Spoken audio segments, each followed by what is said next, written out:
Great. Right, and Eric, don't forget to unmute your mic as well whenever you're ready. All right, welcome everyone. Can you all hear me okay? Yeah. Hello, my name is Lara Villamont. My pronouns are she and her, and I am so thrilled to see you here at the library tonight and at home.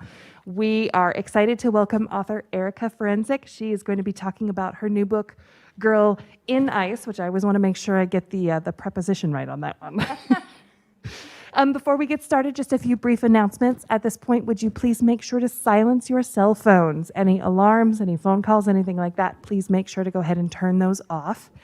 I also want to direct your attention to our table in the back. We've got some flyers and some other very exciting upcoming events out there, so we hope to see you at some more library events coming soon. And I have a brief biography of Erica that I'm going to share with you all and then turn it over to her completely. Award-winning novelist Erica Ferencik has received glowing critical praise for her literary thrillers featuring women who face extreme physical challenges in nature, even as they grapple with internal struggles. Devoted to authenticity in her craft, Erica spent weeks in the wilderness of northern Maine as research for her debut novel, The River at Night, an indie next pick that the New York Times best-selling author Ruth Ware called raw, relentless, and heart-poundingly real. For her hair-raisingly vivid follow-up, Into the Jungle, Erica journeyed 100 miles up the Amazon to experience firsthand the lush and perilous Peruvian jungle. Now inspired and informed by a month-long trip to Greenland, Ferencik sets the New York Times, Los Angeles Times, Oprah Daily, and Wall Street Journal's editors pick Girl in Ice in one of the most unforgiving, unforgettable landscapes imaginable. Please welcome Erica Ferencik. Thank you, Laura. Can you hear me, everyone? Thank you, Laura, and thank you, Framingham Public Library for, what's up? Is your mic turned on? It is. It is. It is. Can you hear me? Not really. Not really.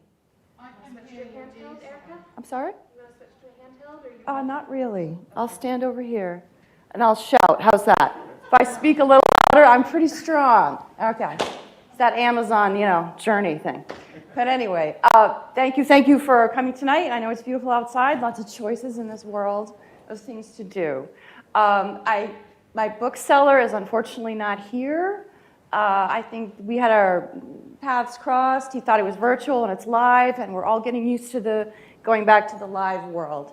But the book is called Girl in Ice, as you've heard about. So what is this book about? This is about an American linguist named Val who travels to an extremely remote climate research center off the coast of Greenland, where a girl has been found in a glacier. She thaws out alive, speaking a language no one understands. I think we're closing that door. Thank you so much. 8 months before the novel begins, Val's brother Andy, a climate researcher stationed at this very remote place, walks outside 50 degrees below zero and freezes to death. Now, Val is, of course, devastated by this. She doesn't know if her brother took his life or if there was foul play up in this research station. But this story begins when Val receives an email from Wyatt. Wyatt is another climate researcher who was there when her brother died. And in it, he says, we found this girl. We found this girl. She was in a glacier. She thawed out alive. We don't know how. We don't know why. And she's talking, but we don't understand a word of what she's saying. Won't you come up and try to understand this girl? So Val's initial answer is no. She has her own problems. She has a pretty severe anxiety disorder that makes her comfortable in only a few places. But in the email is a little clip of the girl speaking. And she plays that clip. And she doesn't understand a word of what this girl is saying, but she hears fear, and she hears terror, and she hears a kid crying out for help. So Val does take the journey to go to this remote place. And that's the story. It's a thriller, it's a mystery, and it's full of suspense. So I here's how it's going to go tonight. I'm going to read a very short section of the book, because nothing's more boring than hearing an author read for 3 hours, right? I'm not going to do that to you. I'm going to read like a page. Then we're going to go right into Greenland and my experience there, and show you some slides, and so you get that experience. So I'm going to stand over here. I think I'll be kind of like a little bit double mic'd over here, and you can really hear me. So this short piece I'm going to read, is that too loud, or is it? It's okay? Okay, sounds good. Okay. The short piece I'm going to read is from the point of view of Jean. Now, Jean is another person who was up at this research center, an older woman. She's kind of the grunt, the mechanic, the cook. She gets everything done. But she was there when the girl thawed out. She witnessed it. So she is, in this short scene, she is talking to Val about what it was like to see this girl thaw out. Her skin was so cold, but not hard anymore. It was softening by the minute, but we had to give her time because, things thaw from the outside in, so we were patient. But soon we checked for breathing or a pulse, and of course there was nothing, so I was getting nervous. I couldn't believe we were disrespecting a body like this, a body that had been at peace in the ice. What were we going to do now? If she was dead, and it sure looked like it, how would we bury her in the frozen ground? Then her left hand twitched under the blanket. We both yelped and jumped back. After a while, I thought we both imagined it, but then her jaw dropped and her mouth opened and closed, so we checked for a heartbeat, nothing. Boom, right away, Wyatt was on her with a defibrillator, just about bounced her off the table, she's so small, but he did it again, and nothing. She wasn't breathing. Her eyes still glazed over, both her hands still, like what we'd seen was just some side effect of a body thawing, and I begged him to stop, but he wouldn't. I begged him in Frances's honor. Frances was my daughter. Just stop. I said, Wyatt, maybe this is some rigor mortis thing setting in. Just leave her be. Must have been the 10th try. Something changed. You could feel it in the room. This crackling energy filled it up. Wyatt was looking down at her, smiling. From where I sat, I saw her hand shoot up, sort of smack his arm, and I screamed and jumped and ran over. The girl was coughing and gagging, threw up all over the floor, but she was breathing. She was breathing. Wyatt, he was so spattered with puke, but he had this look of rapture, like he was in his own sort of church. Standing next to him like that, watching her try to catch her breath, this filthy little naked child, hair in knots, I felt like, in a weird way, we were her parents, or her second set of parents. You know what I'm saying? He started her little heart, that we worked together to bring her out of the ice, to bring her alive. Think about that. So where'd I get that crazy idea, huh? What drugs am I in? Wow. So, as a novelist, and a lot of novelists do this. I write what I like to read, but what I believe still does not exist in the world. And this book was a compilation. I call them the Five Fascinations. The first was from a scene from one of the many film versions of Frankenstein. And there are over 100 versions of Frankenstein in all different languages. Something I witnessed one winter morning, an obsession with writing on the knife edge of what's real and what isn't, a love of science and language, and a lifelong enchantment with Arctic settings. So I want to start, could we turn the lights down, Laura, Tara? Could we turn the lights down? Okay, we're going to sort of start getting into this little slideshow, see how it goes. All right. So Frankenstein, what am I talking when I talk about that? This is the best I could do, kind of cheesy pictures of Frankenstein. there's a scene, and it's close to the very end of one of the black and white versions. And Frankenstein is sick of the world, he's hunted, he's bloodied, and he's disappearing into this Arctic landscape. He's just this blocky black figure disappearing into a blizzard in Mont Blanc. And there's something about that scene, something about just the sadness of it, frankly, and I think it has to do with human cruelty or our intolerance for our own human variety, and there was some feeling about that I wanted to capture. And again, I couldn't really find the scene that I wanted to show you. But the actual spark for this book arrived very, very on one extremely bitter cold day in the winter of 2017. I was walking behind my house and I went along a frozen pond and I saw three juvenile, not these particularly, but I saw three juvenile painted turtles, and they were frozen. They were just frozen, you know, mid-stroke, right?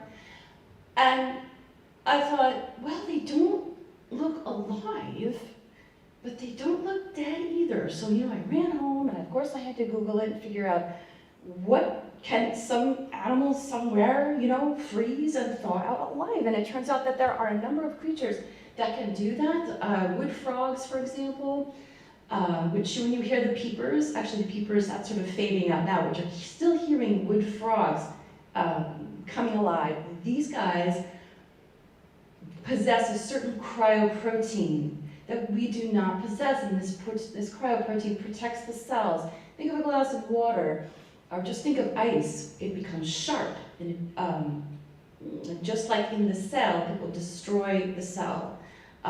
So we have not, you know, we cannot freeze our own bodies. However, we can freeze embryos. They're only 120 cells. We do have that technology. Alligators, certain alligators can freeze and come back to life. When I say come back to life, they never died. Okay, they're in a sort of suspended animation.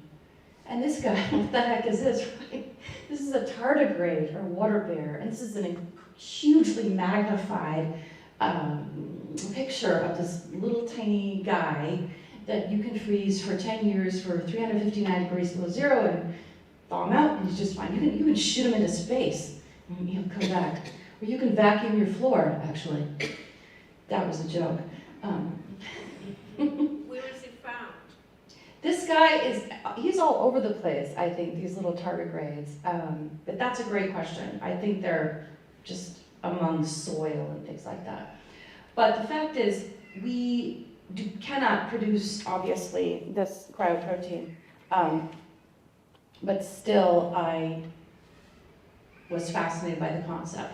Anyway, I got home from this walk, and I had just this vision of a girl in a glacier, and I couldn't get it out of my mind. And I just saw her foot, really, from the side, and I had to ask myself, who is this girl? What happened to her? What's her story? And that became sort of the kernel of this story. But the second concept, language. Language reveals so much about a culture. In Japanese, there's a word, shibui, which means the beauty of aging. And we don't have that in our culture because we worship youth and sexiness and the here and now. But what does that reveal about that culture? There's the Tibetan word bardo, which means the space between life and death. That's called a concept we don't have here. And there's a great German word, Katzenjammer. Does anyone know what that means? That means a monumentally severe hangover, which is a very handy concept, I find. But anyway, segueing into Greenland and their language and concepts and that whole thing. Here are some blessings and curses on the life and death importance of dressing well in the Arctic, because pissing in one's shoes keeps no man warm for long. It's incredibly important. And this is a culture or a place where the summers are between 30 and 50 days long. So often the summer doesn't even show up at all. So there's that concept. And then a blessing, may your life be rich in seals. And why is that? Because this is a hunting and subsistence culture, which is, one thing to read about and another thing to actually witness. And we'll talk more about that. So more about the language. There's an Inuit word that means to take extraordinary pleasure in being alive and inseparable from nature. And we don't have that equivalent in English. We don't have a word for that. It doesn't mean we don't feel it, but it's not important enough, I guess, in our culture to have that word. The word in Inuktitut, which is one of the 3 languages in Greenland, for climate change means a friend acting strangely. So this friend feeds them, clothes them, everything. And so their friend is acting strangely. Another word refers to doing what is necessary to stay alive. In the case of Inuit culture, that is knowing the nature, character, quality, and behavior of everything that surrounds you. The quality of the ice, the quality of the snow, where is the game, where are the seals, where are the polar bears, in order to stay alive. And that's the longest word in Greenlandic language.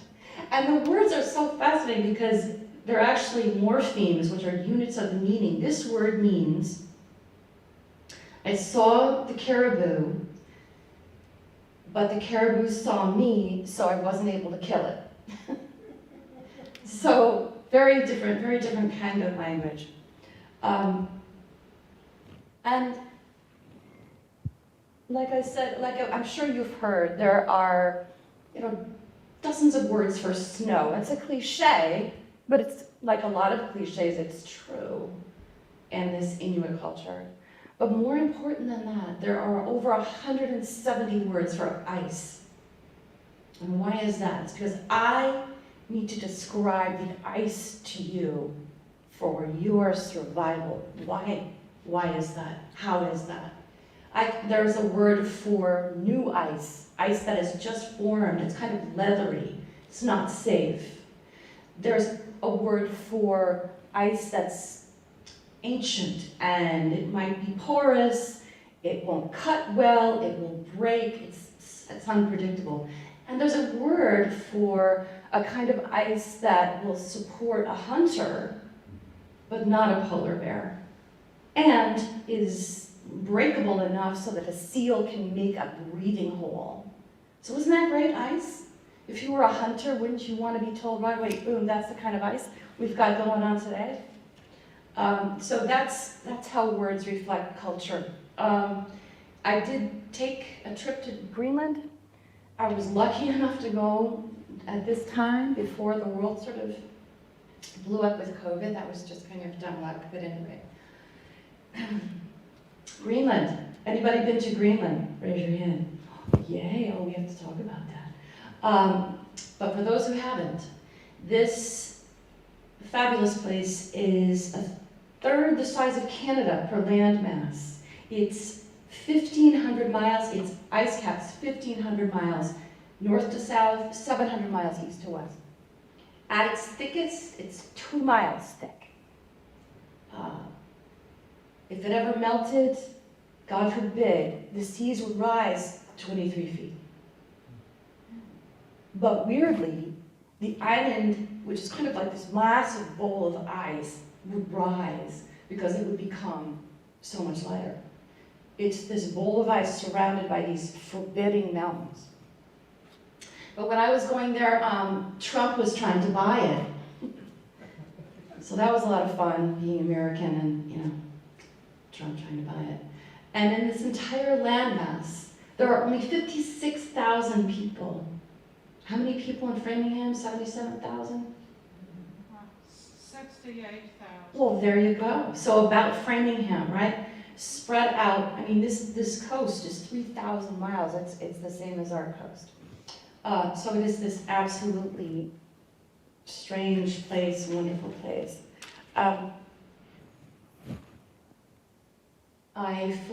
The way I got there, I flew to Iceland, and I flew from Reykjavik to Kulusuk, a very small town.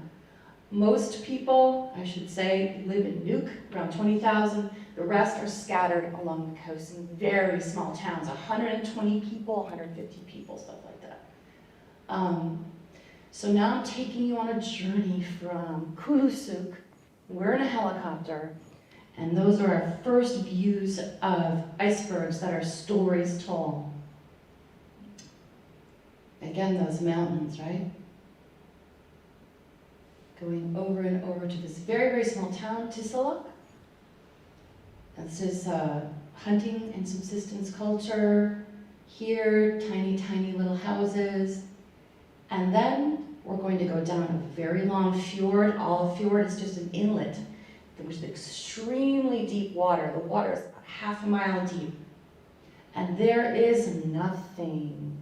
And one thing that really surprised me was the air. I mean, I don't know what we're breathing now, but it's not air. I mean, there is nothing there. There are no cars, no factories. I mean, I was high for a month, just breathing this air. First glimpse of a glacier here. And we are arriving at our campsite, which is about 50 miles up this fjord. And you can see these buildings are they're quite clever. They're sort of a cross between a cabin and a tent. That's the view to the back and the view to the front. And there it is. Not bad, right? Not bad. It was lit by solar power. We had 3 hours of heat a day, which we really had to space that out. And the whole thing is, whoop. What did I do? Laura? I think I stepped on something. I think it's probably fine. It seems. Oh, is it fine? Oh, no, it's okay. Oh, sorry about that. Okay. So anyway, this whole sort of little camp area is surrounded by this sort of this electric fence, which is really the only thing between us and these guys. And they're really, these polar bears are aggressive. They're aggressive bears. They will come after you. And if one is seen in the vicinity of one of these small towns, their future is not great because they will be hunted down.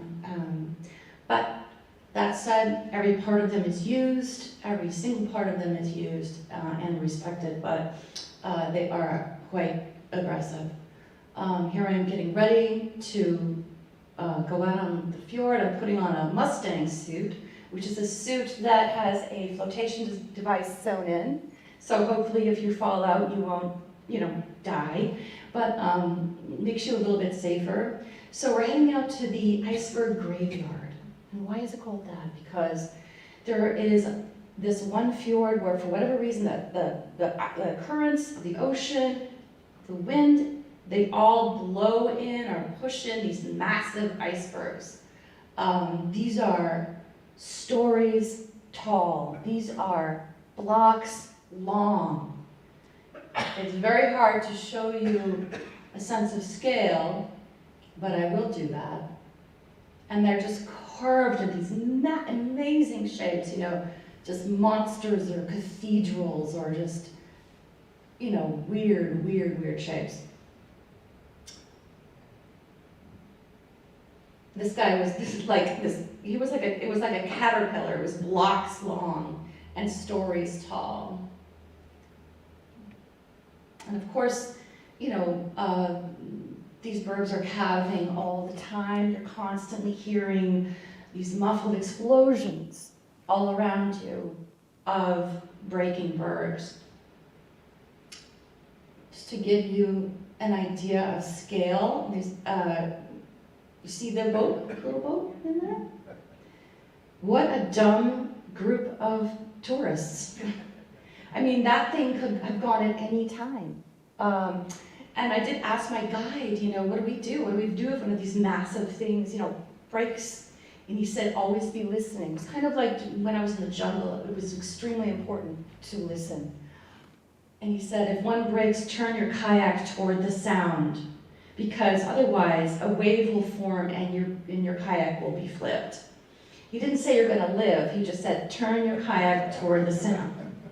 So we did that. You know, we're like, what do we do? We're going to go to Starbucks. We're here. We're in Greenland. We're going to turn our, kayaks toward the sound. But yeah, I would have never gone under one of these massive things.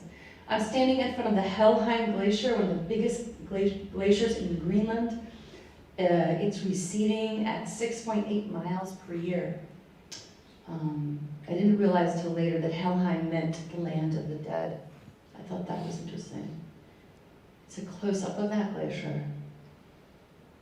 I did go to the ice cap by helicopter to get the feel of it. Now, nothing lives on the ice cap. You gotta understand, all the game and everything is happening on the coast. So just to go there, who goes there? Researchers, climate scientists, in any case. Just the weirdness of it, the fact that the thing is thousands of miles wide and you have underneath you rivers that are miles wide, a mile down into the ice. And you're hearing these strange cracks and creakings all the time. It's so eerie. That's probably the same dumb tour group. We were in a helicopter seeing this massive river. Well, let's go to a town and check that out, see what life is like in one of these little towns. This is the town of Tinit, and they have a hunting quota. And they have said that you can only hunt 10 of these creatures per season, and the creatures are narwhal, pilot whale, walrus, and I forgot the fourth one, I'll remember, and unlimited seal. But that said, if there's a polar bear threatening people, that polar bear is killed, and whoever sights the polar bear first gets the pelt. Yeah, I just thought that was an incredible shot. Now, going back to the great necessity, there was this story of this one hunter, and he was hunting seal. He was by himself in a kayak, and he did a sort of Titanic move, meaning he went by a glacier that ripped open his kayak. He knew he had only minutes before he would die, so he harpooned a seal, he pulled it in, he gutted it through its mouth, he blew into it, tied it off the neck, and used it as a flotation device to get back to land. Talk about the great necessity, right? We all do this. We all don't do that exactly, but we do what we need to do to stay alive, and that's different in every culture. Not that that happens every day, but that story stuck with me. Cairns. Many of you know what a cairn is. Cairns mean folks who hikes. Knows about this? Yeah, okay. So cairns are piles of rocks that people create. They're beautiful. They might mark a certain place that's important to the person, whatever. But in Greenland and in this culture, they have a different meaning. Plus, first of all, they're massive. They're absolutely huge blocks of stone. They're used for lots of different reasons. One is as burial ground. And think about it. The ground is frozen. Someone dies. What do you do with them? You can put them in a cairn. Another thing they do is they mark perhaps a great hunting ground, or they might just show you the correct direction to go in. Sometimes they are outfitted with the bones and wings of terns so that the wind might make them shake and make a clattering sound, and that might scare a herd of caribou toward the hunters. So this is a culture that uses what they have, and they don't have much, to survive. You know, they have bone, they have stone, not much else, a few animals. There are no trees. The only, logs that might roll in or come from Russia. Every now and then a piece of driftwood will come, but there are no trees. Sled dogs. Now, sled dogs are not considered pets in Greenland. They're considered property. And not in an evil way, just in a very practical way. But they're beloved. There are lots of older hunters that say even though there are snowmobiles, they won't use them because a snowmobile can break down. And a snowmobile in a blizzard cannot scent its way home, whereas your dog will always find his way home. And also sled dogs, climate researchers have to go out 50 degrees below zero in the night and get their readings. They always bring a sled dog because polar bears are very quiet and they will give a warning if one of those guys is around. So the prices of food in Greenland, what we sort of eat, are astronomical. Like a can of dog food is $7. So cheaper to go out and hunt a whale, a pilot whale, and feed it to your dog. And this weird thing, this was the island of sled dogs. And so they just put all their dogs on an island and they would drop off food. And that's sort of how they dealt with it. So they had each other. And they did, let the tourists, okay, now we're not going forward anymore. So, I don't know. Laura, I can't go forward, why? Reason again? I don't know. Oh. That's weird. It's a good place to stop, though. Yeah, All those puppies right there. Oh, okay, so I guess I have to do it that way. All right.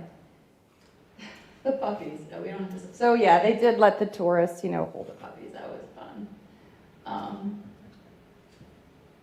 So animals. Let's look at some animals that are in Greenland. Walrus. Arctic fox.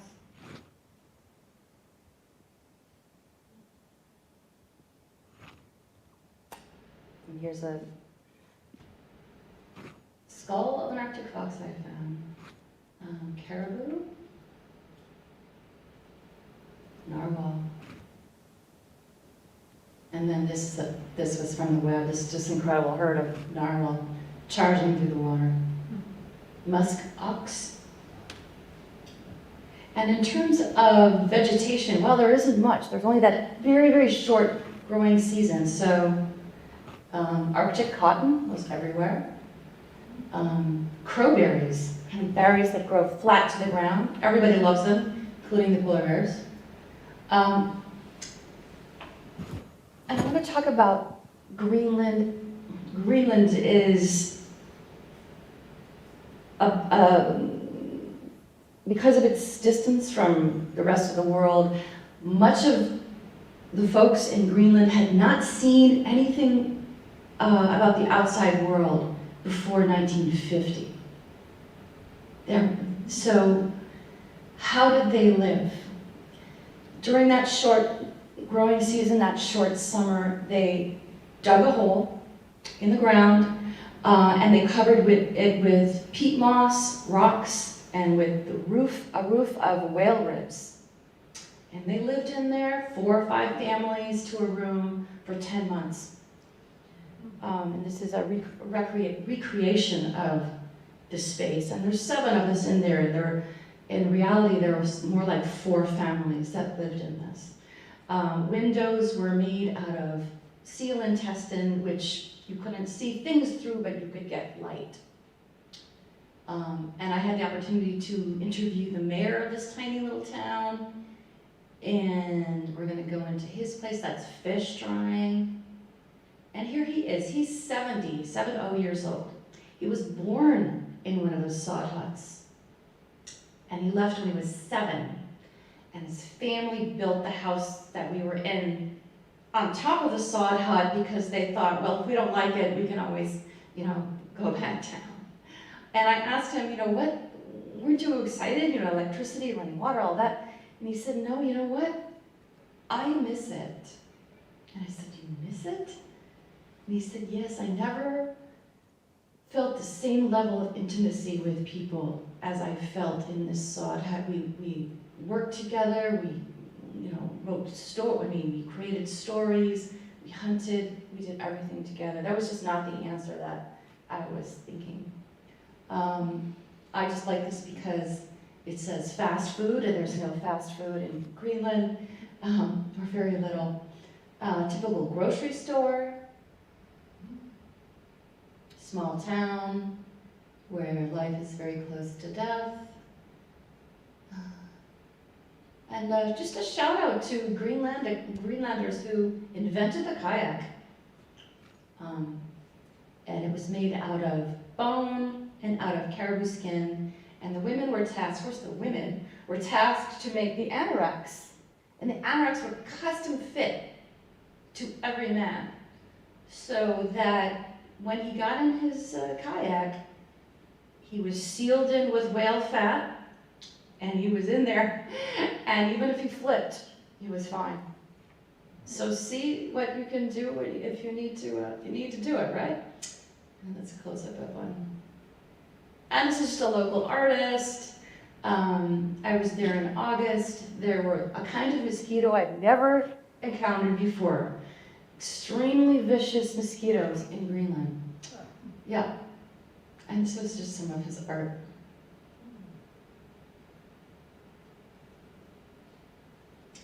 You kind of do a double take at that one, huh? It's like, is he licking his head? What's going on? And this is us at the end. And here's kind of $1 million view from Kulusuk. And that's it. That's your journey to Greenland. So, are there any questions or comments or? Yeah, Harvey. Two questions. What was the temperature like during the day and at night, and at that time of year? Mm-hmm. And also, why did you select Greenland as opposed to Iceland, as opposed to northern Canada? How did you end up there? And Erica, when you're answering, would you briefly summarize for the folks at home to hear the question too? Okay, sure. So the question is sort of the temperatures when I was there, and also why did I choose that location? So I was there mid-August to mid-September. Temperatures during the day were 50s, something like that. At night, like 0. It was definitely getting colder in September. And why Greenland? Well, I wanted to choose a place that, I don't know about you, but isn't Greenland kind of a place we know it's there, right? But we don't know really anything about it, and it still has this sense of mystery to it, this sense of, well, people have been to Iceland, but Greenland, what? So I wanted that feeling, and that sense of isolation. It's kind of a closed room mystery in this extremely remote, location. I did think about Antarctica. I had book deadlines. It takes a while to get to Antarctica. It takes, it's harder, a lot more restrictions. But I needed there to have been some indigenous population in order for the story to work. So I needed Greenland. That's why. So, yeah. I took a book out of the library about Greenland a few years ago and read it, and they said that the Danish people built towns with apartment buildings and schools and a hospital, and the Eskimos were quite upset. They don't know what to do with the bathtub except to use it to cut up a seal. They don't want their kids to go to school because they needed their kids to help them with the fishing and catching seals and animals and stuff like that. School didn't mean anything to them, or a commercial business meant nothing to them. It was an awful shock. They couldn't adjust to it. So, do you have a question about that, or? No, I just want to make a comment Okay. about that when I read this book about the Danish introducing modern life to Greenland, and the Eskimos just couldn't adjust to it. So the comment was about Danish culture overlapping with local Inuit culture and how there is that clash. I didn't have that intimate of a experience with Inuit culture to have witnessed something like that. But you know, it was in the book you read, so I don't know. I do know that. The towns on the southern tip of Greenland. Mhm. Well, it is a Danish-owned island, and in that one of the towns that we saw, you could see lots of Danish influence, but it is a hunting and subsistence culture. That is the main way people live, and the second thing is really tourism, and that's growing. But I do know that there are no colleges, on Greenland, so kids, actually there are no high schools, so they go to high school in Denmark, and then they decide whether or not they want to go back to Greenland. So, yeah, any other questions, comments? I have a question. I'm going to cheat by using my mic. That's all right. I noticed in your view of your temporary home while you were there, your bed was piled with books.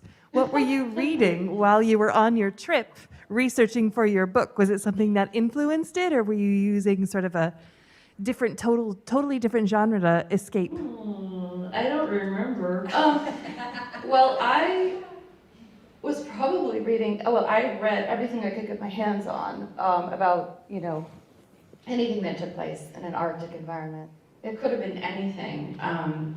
I was very specifically, just nonfiction. I don't like to read a lot of fiction when I'm writing a book because, I don't know, I get too influenced by that. But I was probably using up most of my weight allowance. You only get to take a very small amount of luggage, which is just not my jam. I just don't pack light, but you can only carry so much. So, I don't know. I'm sure it had to do with, getting inspired to write the book. Yeah, I just wanted to inform myself. Yeah, Karen. You said there's no trees there, and we obviously didn't see any. No. But the villages had wood Yeah. sort of small wooden houses. Did Yeah. the wood come in from Denmark, or? Yeah. So the question is, there are no trees. Where did the wood come from? The houses, and yeah, I took a rather pretty major plane from Reykjavik, Iceland, to Kulusuk, Greenland. It was a big, and Kulusuk is an old military base, and it had a lot of, you could bring anything in there, and then lots of ships and so on. That said, these really remote places way up, they have no airstrips. There's no, I just sent a friend one of my sensitivity readers. I had a sensitivity reader for this book. That means, so I'm writing about Inuit culture a little bit. My main character is American and the girl is from an ancient culture, but I wanted to make sure that I wasn't offending anyone with my language about a culture that I'm not from, that's something I didn't realize I needed to do. And I did that. Anyway, so I sent one of my sensitivity readers in Greenland a copy of Girl, and I said took 2.5 months to get to her. She's way, way, way up. So a really long time. Another question for you. Yeah. Just kind of overall, one of the things that you sort of define yourself and take pride in as an author is these dynamic women who are put in these really challenging and isolating situations. Yeah. Can you speak a little bit on that, especially in the isolation of Greenland? I didn't hear the last sentence. Sorry, I should be louder too. Can you That's speak okay. a little bit on that, especially experiencing firsthand the isolation of Greenland? So yeah, it absolutely informed the book. Now the way I write books is I don't go to the place and think of an idea. That would be really inexpensive and inefficient. I think of the idea first, I write a first draft. No, actually I don't do that. I spend about 6 months writing an outline. Then I write a first draft, and then I go, why do I do all that? I need to know what I'm looking for. What am I looking for? The world is big and fascinating and beautiful. I need to know who I'm going to interview. What am I going to ask them? You know, and I also need to sort of validate, you know, what's in the book or expand on it. Make sure I get all the senses correct. What am I seeing, feeling, hearing? Everything. And that just really helps to go and have that experience. Yeah. I know Iceland is a Scandinavian country. Do they consider Greenland a Scandinavian country? Oh, that's a great question. Is Greenland a Scandinavian country? I feel ignorant. I don't know. I'm not sure how one describes a Scandinavian I know country. the Danish have some influence there. Well, it's a Danish. Oh, well, I guess it is Scandinavian. It's Danish owned. It's Danish. You know, the government is Danish. So Yeah. yeah. Okay.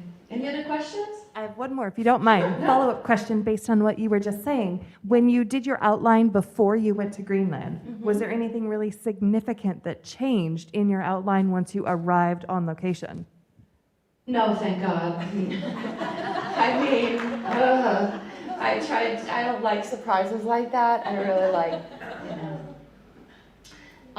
But, you know, just a little bit about me as a writer. I've been writing for close to 40 years. I started off writing novels. They were really bad.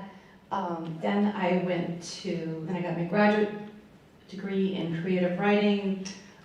They were still really bad. I went into stand-up comedy. I did stand-up comedy for 10 years, which is kind of a way of, you know, instant publication and feedback. I went from there to writing screenplays. And there's a friend here from a screenplay group I was a member of many, many years ago. But I found that I'm not collaborative, and you have to be if you're writing a screenplay. As I went back to writing books, and finally at age 57, I got my first book published, so the lesson is never give up. No matter what you're doing, be persistent. And in my case, be persistent, but also learn. You can't be too stubborn about it. You know, you always have to be learning, especially writing books. I mean, I can't think of anything more complicated and more maddening. And because, you know, people want a good book. They want the experience. And so it's a profound thing to create entertainment when you really think about it. You know, I need to grab your attention. I need to take you to another place. I need to hold on to you for 300 pages and then drop you off, and then you have to feel like, wow, you know, the ending has to feel inevitable yet completely surprising. And it's hard, it's really hard. It's yeah. So I don't recommend it. No, I'm just kidding. But you're amazing. Oh, thank you, Carol. Yeah, persistence, I guess, is the word. Yeah, hi. In between your writing books, Yeah. do you have time to read fiction, and if so, what authors do you like? Oh, I read all the time. I have a massive library. But I have a tendency now to, well, maybe just lately, I used to think I had to finish every book I started, and now I give it like 25 pages, 50 pages, and if I don't like it, I throw it against the wall, and, you know, I have dents in my wall from all the books I've thrown against the wall, and because life is short. Now you gotta love it. What you're reading, you have to love it. I'm all over the place. I read thrillers, I read nonfiction, I read literary fiction. I'm rereading Robert Goulrich's book, A Reliable Wife, which is a fabulous, fabulous book. He just died.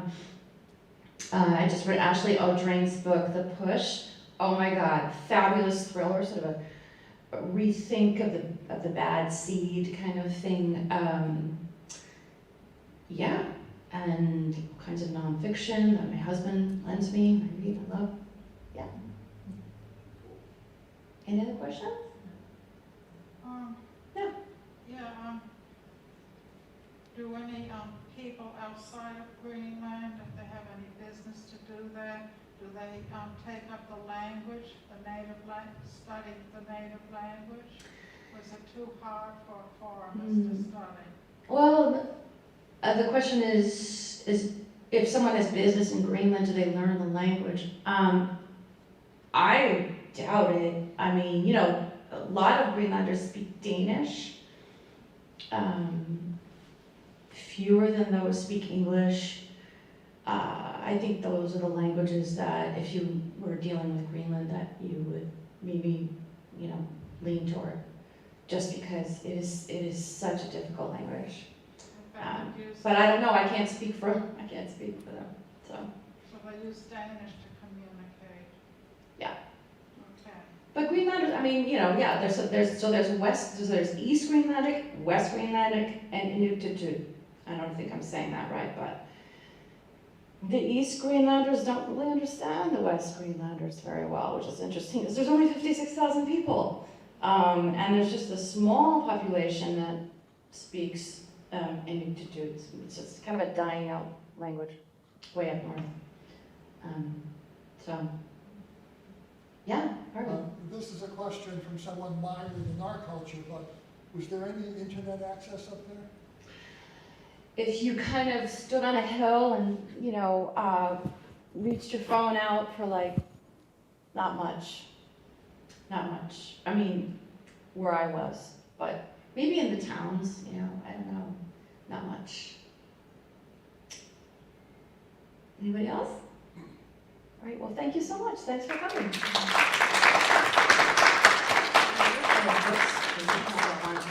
I was just about to. Thank you so much, Erica, for joining us tonight, for sharing your trip with us, your wisdom as an author. If you haven't had the chance to read Girl on Ice, it is in our library collection. Fortunately and unfortunately, it is all currently checked out, so we would love to put you on the holds list. Or if you'd like to purchase a copy, unfortunately, we weren't able to have any of Erica's books here tonight. We'd like to point you towards the direction of our friends at Framingham Barnes & Noble. They will definitely have a copy. Don't forget to check out our back table with lots of other fabulous events, including our brand new newsletter out in print, but not yet in electronic. Should be out tomorrow in electronic, so all of you here tonight get a sneak peek. All of you at home, thanks for joining us, and we hope to see you soon. Thank you. I wish I had books. I don't have books, I have a unfortunately. friend who loves to write books. Her name is Sally Chetwynd. I don't remember any book writing clubs. She sounds familiar. Yeah. That was so She interesting. wrote a novel that took place in Maine, another novel that took place during the Civil War. I think she's on my mailing list. Sometimes she goes Has to she some been